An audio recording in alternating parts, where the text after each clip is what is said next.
Dollar rate پر سرکاری control ہٹتے ہی آئی ایم ایف نے اپنا وفد پاکستان بھیجنے کا اعلان کر دیا۔ نوے جائزے کے لیے آئی ایم ایف کا وفد 31 جنوری کو پاکستان آ کر 9 فروری تک یہیں رہے گا۔ پاکستان میں آئی ایم ایف کی نمائندہ ایسٹر پیرس کا کہنا ہے کہ عالمی مالیاتی ادارے کا وفد پاکستان کی مالی پوزیشن بہتر بنانے پر بات کرے گا۔ انرجی سیکٹر میں گردشی قرضے کم کرنے کا معاملہ زیر غور آئے گا۔ کرنسی مارکیٹ میں ایکسچینج ریٹ کے ذریعے کرنسی کی کمی دور کرنے پر بھی بات ہوگی۔ اس سے پہلے آج ڈالر ملکی تاریخ کی بلند ترین سطح 255 روپے کو چھو گیا۔ آج انٹر بینک میں ڈالر 24 روپے 54 پیسے مہنگا ہو کر 255 روپے 43 پیسے کا ہو گیا۔ اوپن مارکیٹ میں ڈالر 19 روپے مہنگا ہو کر 262 روپے میں ملنے لگا۔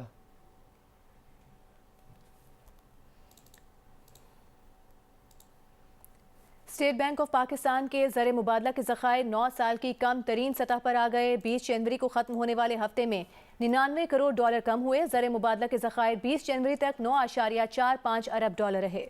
اسٹیٹ بینک کے ذخائر 92 کروڑ ڈالر کم ہو کر 3.67 ارب ڈالر رہے۔ کمرشل بینکس کے ذخائر 6.76 کروڑ ڈالر کم ہو کر 5.77 ارب ڈالر رہے۔ اور یہ زر مبادلہ کے ذخائر صرف 3 ہفتوں کی امپورٹ کے لیے ہیں۔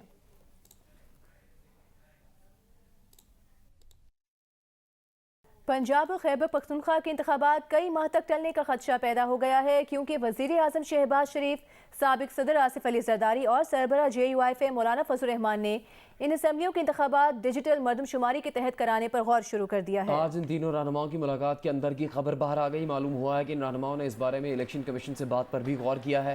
تکنیکی طور پر اگر ڈیجیٹل مردم شماری 1 مارچ کو ہوئی تو 30 اپریل سے پہلے اس کے نتائج نہیں آ سکیں گے۔ مردم شماری کے بعد حلقہ بندیوں میں تبدیلی لازم ہے۔ اندازہ ہے کہ نئی حلقہ بندیوں میں 6 ماہ تک کا وقت لگ سکتا ہے۔ اس وقت پنجاب کی نگران کابینہ کی تقریب حلف برداری جاری ہے۔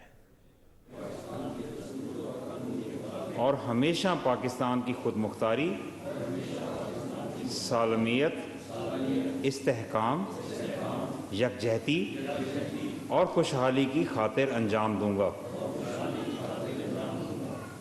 کہ میں اسلامی نظریہ کو برقرار رکھنے کے لیے کوشاں رہوں گا،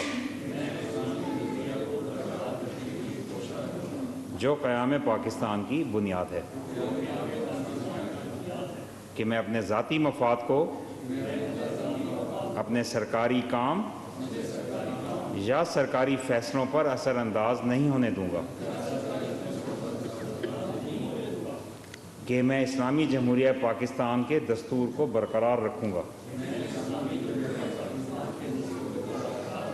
اور اس کا تحفظ اور دفاع کروں گا، کہ میں ہر حالت میں ہر قسم کے لوگوں کے ساتھ بلا خوف و رعایت اور بلا رغبت و عناد قانون کے مطابق انصاف کروں گا، اور یہ کہ میں کسی شخص کو بلا واسطہ یا بالواسطہ کسی ایسے معاملے کی اطلاع نہ دوں گا، نہ اس پر ظاہر کروں گا جو وزیر کی حیثیت سے میرے سامنے غور کے لیے پیش کیا جائے یا میرے علم میں آئے گا، بجز جب کہ وزیر کی حیثیت سے اپنے فرائض کی کما حقہ انجام دہی کے لیے ایسا کرنا ضروری ہو،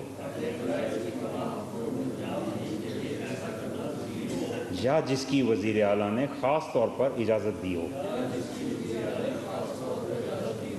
اللہ سبحانہ و تعالی میری مدد اور رہنمائی فرمائے، آمین۔